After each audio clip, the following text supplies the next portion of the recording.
तर विद्यार्थी मित्रांनो, आज आपण 8th स्टँडर्ड मधील chapter number 16 surface area and volume पाहू।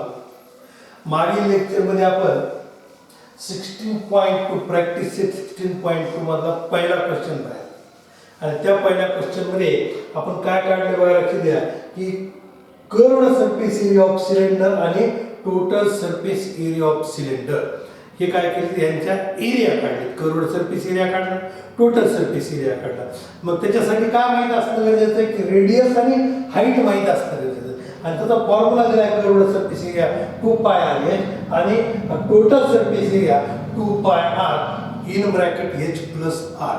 बरोबर। आता कर्व्ड सरफेस एरिया म्हणजे कोणता, तर कर्व्ड सरफेस एरिया म्हणजे ज्या मेटल पासून, ज्या धातू पासून, ज्या वस्तू पासून या ठिकाणी सिलेंडर तयार झाला, तर सिलेंडर म्हणजे या पद्धतीमधला सिलेंडर याला म्हणतो आपण सिलेंड्रिकल शेप। हा जो आहे त्याला काय म्हणतो आपण, सिलेंड्रिकल शेप म्हणजे पाण्याची टाकी। आता पाण्याची टाकी जी आहे ती आपली एका पत्र्यापासून तयार होते, मग तो पत्रा काय करतो आपण या पद्धतीमध्ये असा काय केला जातो, तो वाकवला जातो। म्हणजे हा जो एरिया आहे या एरियाला काय म्हणायचं, या ठिकाणी कर्व्ड सरफेस एरिया। हा जो एरिया त्याला काय म्हणायचं, कर्व्ड सरफेस। आणि टोटल सरफेस एरिया म्हणजे बॉटम आणि टॉप, कर्व्ड सरफेस एरिया आणि बॉटम आणि टॉप हे टोटल, ह्याला काय म्हणतात या ठिकाणी टोटल सरफेस एरिया। मग याच्यावर आधारित आपल्याला काय केलं या ठिकाणी क्वेश्चन नंबर 2, क्वेश्चन नंबर 3 आणि 4 दिले। हे सगळे काय त्या ठिकाणी वर्ड प्रॉब्लेम आहेत। आपण पाहणार आहोत क्वेश्चन नंबर 2 काय दिलं लक्षात, find the total surface area of closed cylindrical drum आहे, सिलेंड्रिकल ड्रम आहे, त्याचा काय करायचं आपला टोटल सरफेस एरिया काढायचा आहे। आणि हा टोटल सरफेस एरिया काढत असताना त्याचा काय दिला आपल्याला, डायमीटर दिला आहे। म्हणजे डायमीटर इज इक्वल टू काय म्हणलं बघा लक्षात, 50 centimetre. Diameter is equal to 50 centimetre. म्हणजेच आपल्याला त्याच्यावर रेडियस काढता येतं, radius r is equal to काय माहिती आहे 50/2 मीन्स काय झालं 25 सेंटीमीटर। आपल्याला माहिती diameter is a twice of काय रेडियस। मग डायमीटर दिले असेल तर डायमीटर त्याच्या हाफ म्हणजे या ठिकाणी अर्धी काय असते, रेडियस असते। मग 50 चा हाफ किती झाला या ठिकाणी 25 सेंटीमीटर। म्हणजे त्या ड्रमची जी रेडियस आहे ती रेडियस काय होते या ठिकाणी 25 सेंटीमीटर। बरोबर। आता त्यानंतर height is equal to is 45 centimetre. Height is equal to 45 centimetre. मग ही हाईट बघा लक्षात, height h is equal to 45 centimetre. आणि ह्याच्यासाठी आपल्याला पायची जी व्हॅल्यू आहे ती पायची व्हॅल्यू काय वापरायला सांगितलं आपल्याला लक्षात की पाय इज इक्वल टू 3.14। पाय इज इक्वल टू काय 3.14 आपल्याला घ्यायला सांगितलं। मग आता काय याने कर्व्ड सरफेस एरिया घ्यायचा किंवा टोटल सरफेस एरिया घ्यायचा, कोणाचा, तर ड्रमचा total surface area of closed cylindrical drum म्हणजे म्हणून आपण टोटल सरफेस एरिया। मग टोटल सरफेस एरिया बघा, टोटल सरफेस एरिया काय बघा, practical formula 2πr in bracket h plus r। 2πr in bracket काय h प्लस r। आता 2 इंटू काय म्हणजे पायची व्हॅल्यू दिली आपल्याला किती आहे 3.14, r ची व्हॅल्यू आपल्याला माहिती आहे किती आहे 25 आणि h ची व्हॅल्यू किती 45 आणि r ची व्हॅल्यू किती 20। बरोबर। मग आता ह्यांचं काय करायचं आपलं मल्टिप्लिकेशन, इथं काटाकाटी नाही, मग आता काटाकाटी नाही जायचं काय, ह्या दोन्हीचं मल्टिप्लिकेशन केलं 6.28 इंटू 25 इंटू आता ह्या दोन्हीची बेरीज किती झाली 60 प्लस 10 म्हणजे काय झालं 70। बरोबर 70। मग आता काय करूया मल्टिप्लाय करायचं 25 ला 25 8 200 ह्या दोन्हीचं मल्टिप्लिकेशन काय या दोन्हीचं मल्टिप्लिकेशन 25 8 बरं ह्या दोन्हीचं झालं आता ह्या दोन्हीचं 25 8 किती झाले 200, अच्छा किती 20, 25 दोन्ही 50, 50 20 किती झाले 70, अच्छा 7 25 सक 150 आणि 150 आणि 7 किती झाले 170 157 आणि किती अंकानंतर पॉईंट द्यायचा 1 आणि 2 नंतर। म्हणून इथं काय केलं आपण 1 आणि 2 नंतर पॉईंट दिला आणि इंटू काय झालं 70।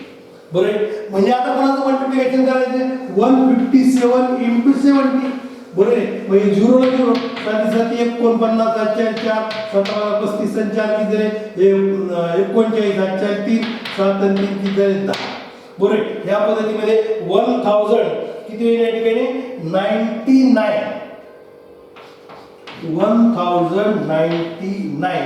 आता इथं पॉईंट द्यायचा आपल्याला किती अंकानंतर पॉईंट द्यायचा आहे 1 आणि 2 नंतर किती अंक सॉरी इथं पॉईंट आपल्याला द्यायची गरज नाही कारण 157 आहे म्हणजे 10990 या पद्धतीमध्ये काय होतं याचं उत्तर येऊन जातं 10990 म्हणजेच काय म्हणायचं बघा लक्षात द्या इथं बघा आता आपल्याला लिहून काढायचं आहे टोटल सरफेस एरिया ऑफ काय म्हणायचं closed cylindrical drum total surface area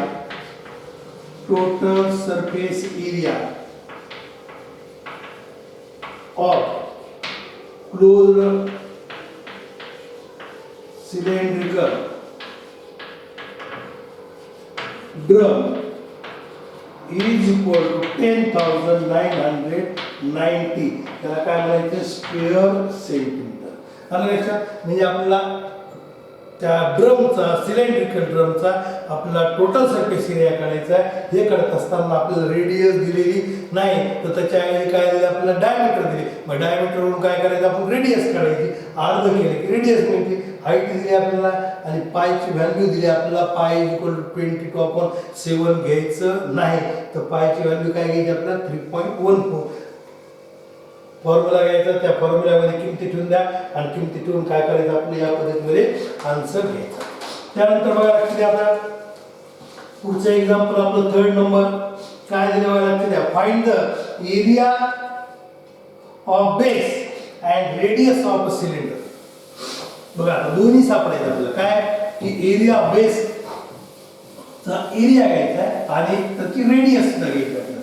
पुढे कोणाची बघा आता या ठिकाणी find the area of base and radius of cylinder सिलेंडरची रेडियस आणि काय करायचं या ठिकाणी त्याचा बेसचा काय करायचा एरिया घ्यायचा. पहा आता बेसचा काय या ठिकाणी एरिया घ्यायचा मग त्याचा बेसचा एरिया बघा लक्षात घ्या कोणत्या पद्धतीमध्ये आता सिलेंडर बनल्यानंतर त्याचा जो बेस आहे तो बेस म्हणजेच काय सर्कल आहे. आता सर्कल आहे म्हणल्यानंतर बघा लक्षात घ्या एरिया ऑफ सर्कल आपल्याला काढायला आहे. मग आता त्याच्यासाठी आपल्याला काय काय दिलं बघा आता तो कर्व्ड सरफेस एरिया ऑफ काय मग कर्व्ड सरफेस 3rd नंबर बघा curved surface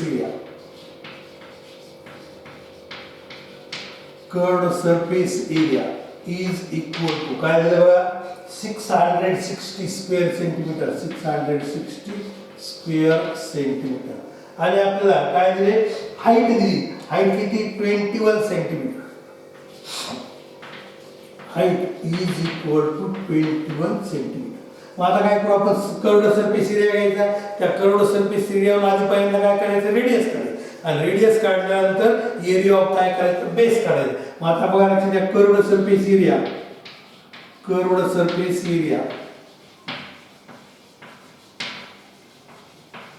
of cylinder curved surface area of cylinder काय फॉर्म्युला आपल्याला माहिती 2πRh बरोबर 2 × 22/7. आता इथं पायची व्हॅल्यू कोणती घ्यायची आपण 22/7 इंटू आर किती आहे आपल्याला माहित नाही आर काढायचं आणि इथं 21 कारण की इथं 7 ने डिवाइड करतात म्हणून 22/7 घ्यायची. मग आणि इथं कर्व्ड सरफेस एरिया आपल्याला 660 दिला 7 ने आपण काय करू ऍड केली त्याला डिवाइड करू 21 ला 7 3 जा किती झाले 21 बरोबर. मग आता इथं काय करायचं हे 660 अपॉन घ्यायचं 2 × 22 इंटू काय 3 इज इक्वल टू आर बरोबर. हे 2 22 3 हे न्यूमरेटर मध्ये इकडे आलं काय झालं त्याला डिनॉमिनेटर मध्ये झालं आणि आता भाग द्यायचा काय होईल बघा लक्ष द्या 22 × 22 22 त्रिक किती झाले 60 66 बरोबर 22 × 22 22 2 44 22 त्रिक किती झाले 66 म्हणजे या ठिकाणी 22 21 ला 21 21 3 जा किती झाले 63 आणि 0 ला 0. आता त्यानंतर परत इथं 3 ने डिवाइड केलं 3 1 जा 3 3 10 जा 30 आणि परत 2 ने डिवाइड केलं 2 1 जा 2 2 5 जा 10 बरोबर म्हणजे 22 त्रिक 66 झालं हे 30 झाले परत 3 ने भाग दिला 3 दा 3 परत 2 ने भाग दिला 2 पंचे किती झाले या ठिकाणी 10 म्हणजे radius is equal to r is equal to किती झालं 5 सेंटीमीटर. बरोबर काय झालं या ठिकाणी 5 सेंटीमीटर. आता आपल्याला माहिती आहे तुम्हाला की या ठिकाणी हा सिलेंडर आहे, त्या सिलेंडरचा हा बेस आहे. बरोबर आहे, हा सिलेंडरचा बेस आहे आणि तो बेस म्हणजेच काय या ठिकाणी सर्कल असतो. तो बेस म्हणजेच काय असतो सर्कल. कारण ड्रम आहे. बरोबर आहे, सिलेंड्रिकल ड्रम. या ठिकाणी एखादा काय म्हणू आपण बॉक्स आहे, त्याला काय सिलेंड्रिकल बॉक्स आहे, तो त्याचा जो बॉटम आहे तो बॉटम हे काय असतो या ठिकाणी सर्कल असतो. म्हणजेच या ठिकाणी एरिया ऑफ बेस म्हणजेच एरिया ऑफ सर्कल काढायचा आहे. मग आता त्याला काय म्हणू आपण area of base is equal to pi r square. Area of base is equal to काय पाय आर स्क्वेअर. आणि मग आता पाय आर स्क्वेअर म्हणल्यानंतर बघा लक्ष द्या या ठिकाणी काय करायचं तर आपल्याला एरिया काढायचा आहे. मग 22/7 इंटू बेस किती आहे बघा लक्ष द्या, रेडियस किती आहे 5 इंटू 5 म्हणजे काय या ठिकाणी 22 इंटू 25 अपॉन काय 7 यांचं मल्टिप्लिकेशन करायचं. त्याला 7 ने काय करायचं डिवाइड करायचं. मग काय या ठिकाणी यांचं मग 25 जरी किती झाले 50, अच्छा 5 25 जरी 50 आणि 5 किती झाले 55 म्हणजे 550/7. आणि मग त्याला काय करायचं या ठिकाणी पॉइंट मध्ये त्याला काय करायचं आपल्याला मल्टिप्लाय करायचं, डिवाइड करायचं. आणि डिवाइड केल्यानंतर आपलं जे आन्सर आहे ते बघा लक्ष द्या 7×7 = 49. 7 किती झाले या ठिकाणी 550 ला 7 ने डिवाइड करा. मग 7 किती झाले 49 म्हणजे 7 49 किती राहिले या ठिकाणी 60. 7 8 जा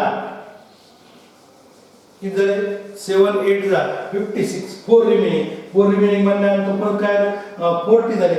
7 किती झाले 7 35 बरे म्हणजे 7 35 म्हणल्यानंतर 50 आणि 7 किती बघा लक्ष द्या या ठिकाणी 50 झाल्यानंतर काय या ठिकाणी 7 35 1 राहिला 10 झाले. आणि परत अजून काय या ठिकाणी 1 या पद्धतीमध्ये काय करते बघा लक्ष द्या की 7 49 अच्छा किती राहिले तर 6 झाल्यानंतर 60 झाले. 7 56 पॉइंट दिला 4 राहिले 40 झाले. 7 35 बरे 7 35 परत 5 राहिले परत 5 राहिले परत नंतर काय आहे 7 8 56 या पद्धतीमध्ये काय येतं 78 आपण पॉइंट काय 58 या पद्धतीमध्ये त्याचं काय आपल्याला या ठिकाणी उत्तर येतं. आलं लक्षात. म्हणजे एरिया ऑफ बेस काय झाला या ठिकाणी 78.58 या पद्धतीमध्ये आपल्याला काय करता येईल तो त्याचा बेसचा काय एरिया येतो. आता त्यानंतर बघा लक्ष द्या आपला 4 नंबरचा एक्झाम्पल पाहू. 4 नंबर मध्ये काय दिले बघा लक्ष द्या आपला एक सीट दिले आणि त्या सीट मधून काय करायचं सिलेंड्रिकल कंटेनर तयार करायचं. काय तयार करायचं आहे सिलेंड्रिकल कंटेनर. बरोबर आहे सिलेंड्रिकल कंटेनर बघा लक्ष द्या सिलेंड्रिकल कंटेनर आपल्याला काय करायचं आहे या ठिकाणी तयार करायचं आहे. आणि तो सिलेंड्रिकल कंटेनर तयार करण्यासाठी काय दिलं बघा लक्ष द्या रिक्वायर्ड मेटल सीट जो आहे तो सीट किती लागेल ते आपल्याला काय केलं या ठिकाणी विचारलेलं आहे. मग आता ते सीट काढायचं म्हणल्यानंतर कशा पद्धतीमध्ये काढायचं ते पाहू आपण. बघा काय find the area of the sheet required to make cylindrical container which is open at one side. म्हणजे ओपन सिलेंड्रिकल कंटेनर काढायचं one side open cylindrical container. मग आता इथं बघा लक्ष द्या one side open cylindrical container म्हणल्यानंतर कशा पद्धतीमध्ये हा जो वरचा भाग आहे तो वरचा टॉपच दिलेला नाही आपल्याला. फक्त काय केलं या ठिकाणी हा पूर्ण असा खालचा भाग दिला आपल्याला तेवढा तयार करायचा. हा वरचा भाग आपल्याला घ्यायचा नाही ओपन राहू द्यायचं या पद्धतीमध्ये. मग आता टोटल सरफेस एरिया काढता येईल आपल्याला नाही तर काय करणार मग आता कर्व्ड सरफेस एरिया काढायचा आणि कर्व्ड सरफेस एरिया आणि एरिया ऑफ बेस म्हणायचं प्लस एरिया ऑफ काय करायचं बेस. म्हणजे या ठिकाणी आधी पहिल्यांदा बघा लक्षात द्या त्याच्यासाठी आपल्याला रेडियस माहित असणं गरजेचं आहे. तर रेडियस साठी या ठिकाणी आपल्याला डायमीटर दिले आणि हाईट दिली. Diameter is equal to 28 centimetre. म्हणजेच रेडियस इज इक्वल टू किती झालं या ठिकाणी 28/2 मीन्स 14 सेंटीमीटर आणि हाईट इज इक्वल टू काय बघा लक्षात घ्या, हाईट इज इक्वल टू किती आहे 20 सेंटीमीटर. बरोबर. मग आता काय एरिया ऑफ किंवा एरिया ऑफ काय किंवा काय म्हणून या ठिकाणी तर आपल्याला open one side open cylinder area of one side open cylinder one side open cylinder. मग वन साइड ओपन सिलेंडरचा एरिया म्हणजेच काय करत curved surface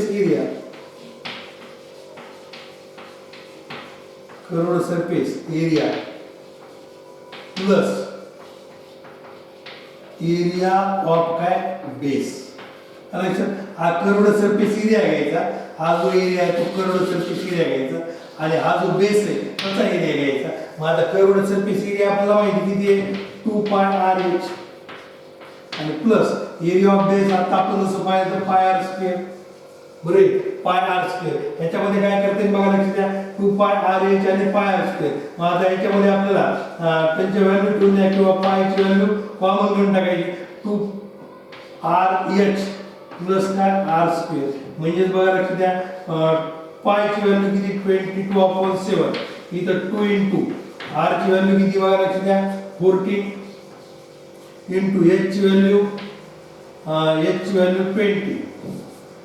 20 plus 20 square 14 square किती 14 स्क्वेअर. आलं लक्षात. पाय पाय काय केलं या ठिकाणी दोन्ही मधून कॉमन काढ किंवा वाटल्या या ठिकाणी काय करता आपल्याला तसं न करता नुसतं सेपरेट यांच्या काय करू आपण व्हॅल्यू काढू 2 पाय आले 2 इंटू 22/7 आर ची व्हॅल्यू 14 आणि एच ची व्हॅल्यू काय या ठिकाणी 20 प्लस पर्यंत 22/7 इंटू काय होईल या ठिकाणी कितीचा 14 चा स्क्वेअर म्हणजे 14 इंटू 14 इज इक्वल टू आता इथे काटाकाटी होऊन जाईल 7 दोन्ही 14 म्हणजे 2 इंटू 22 इंटू 2 इंटू हे 20 आणि प्लस 7 1 7 7 दोन्ही 14 म्हणजे 22 इंटू 2 इंटू किती झाले 14. मग बघा लक्ष द्या या पद्धतीमध्ये इथं काय आता यांचं आपलं मल्टिप्लिकेशन करायचं याचं मल्टिप्लिकेशन करायचं आणि दोन्हीचं मल्टिप्लिकेशन करून काय करायचं त्यांचं ॲडिशन करू आपण. मग आता काय होईल 22 दोन्ही 44 44 दोन्ही किती झाले 88 म्हणजे 88 इंटू 20 काय होईल 1760 किती 60 1760 प्लस आता यांचं मल्टिप्लिकेशन 2 इंटू 2 म्हणजे 44 इंटू किती झाले 14 मग 14 चौक किती झाले 56 8 4 5 14 चौक 56 आणि 5 किती झाले 61 म्हणजे 661 म्हणजे त्या ठिकाणी बघा 16. मग आता इथं काय करते यांची ॲडिशन 0 प्लस 6 किती झाले 6 6 प्लस 1 7 7 प्लस 6 13 कॅरी 1 2376. हा काय होईल या ठिकाणी एरिया ऑफ काय रिक्वायर्ड सीट काय झालं या ठिकाणी 2376. देअरफॉर बनायचं एरिया ऑफ रिक्वायर्ड सीट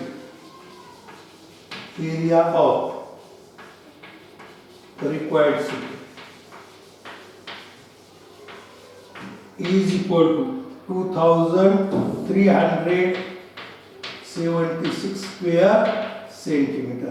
हा काय झाला काय सीट रिक्वायर्ड त्याला लागणारा जी सीट आहे तो येते त्या ठिकाणी त्याच्यापासून आपल्याला काय करायचं सिलेंडर तयार करायचं. आता अजून काय विचारलं बघा लक्षात द्या तर find the approximate area of the sheet required to make lid. मग आता तसं झाकण तयार करायचं. मग झाकण तयार करण्यासाठी लागणारं जे सीट आहे त्याचा एरिया आपल्याला काढायचा. मग आता हे जे लागणारं झाकण आहे म्हणल्यानंतर या पद्धतीमध्ये ते झाकण असणार आहे. आता ते झाकण आहे त्याला हा जो पार्ट आहे तो पार्ट सुद्धा आपल्याला दिला पाहिजे. या पद्धतीने त्याचं झाकण आहे. मग त्याच्यासाठी काय हा सुद्धा सिलेंडरच आहे ही एच आहे आणि ही काय रेडियस तीच आहे. म्हणजे काय करणार परत आपल्याला काय ठिकाणी त्याचा कर्व्ड सरफेस एरिया काढायचा. मग कर्व्ड सरफेस एरिया काढायचा म्हणल्यानंतर बघा लक्ष द्या एरिया ऑफ काय रिक्वायर्ड सीट काढला आपण आणि त्यानंतर काय करायचंय approximate area of the sheet required to make काय या ठिकाणी टू लीड ऑफ काय हाईट इनटू फॉर काय दिस कंटेनर. बरं, अशा पद्धतीमधला काय करायचं या ठिकाणी जो कंटेनर आहे तो कंटेनर काय करायचा या ठिकाणी आपल्याला तयार करायचा. त्याच्यासाठी लागणारं जे सीट रिक्वायर्ड आहे ते सीट काय या ठिकाणी ते 2376 स्क्वेअर सेंटीमीटर एवढं काय लागेल. या पद्धतीमध्ये इथं आपलं 16.2 जो आहे तो 16.2 काय होतो या ठिकाणी कंप्लीट होतो. पुढील लेक्चरमध्ये आपल्याला काय पाहायचं 16.3.